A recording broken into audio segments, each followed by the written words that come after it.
Another promise from the U.S. president to personally mediate an end to the rift between Qatar and its neighbors. If I can help mediate between Qatar and, in particular, the UAE and Saudi Arabia, I would be willing to do so.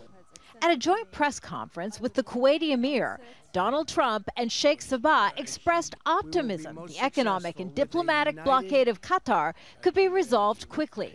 The EMIR is acting as a mediator, a point Qatar gratefully acknowledges.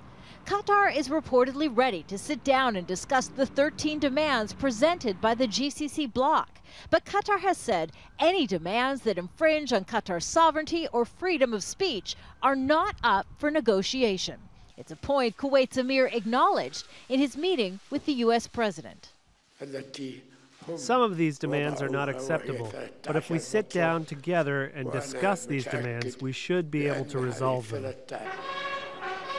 Trump says his strong friendship with Saudi King Salman could allow him to accelerate a deal.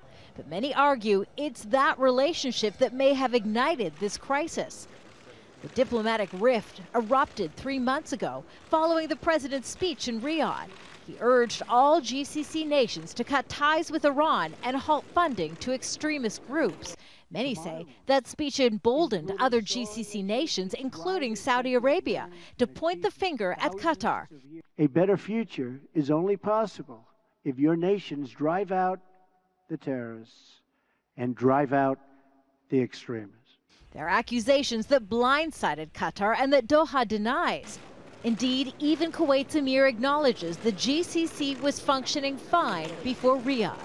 But Qatar's isolation was exacerbated by a tweet in early June where Trump made similar accusations. What is significant is that the president is no longer singling out Qatar.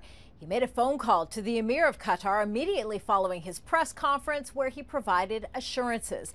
And in his press conference with the Emir of Kuwait, he made clear that he still believes there is funding of radical groups among GCC nations, but that many countries are responsible.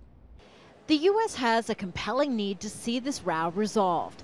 Qatar's a strategic partner, and the U.S. military's central command for the region is housed at Qatar's Al Udeid air base. And there's concern a prolonged rift could hurt America's own strategic interests in the region. Kimberly, Halkett, Al Jazeera, Washington.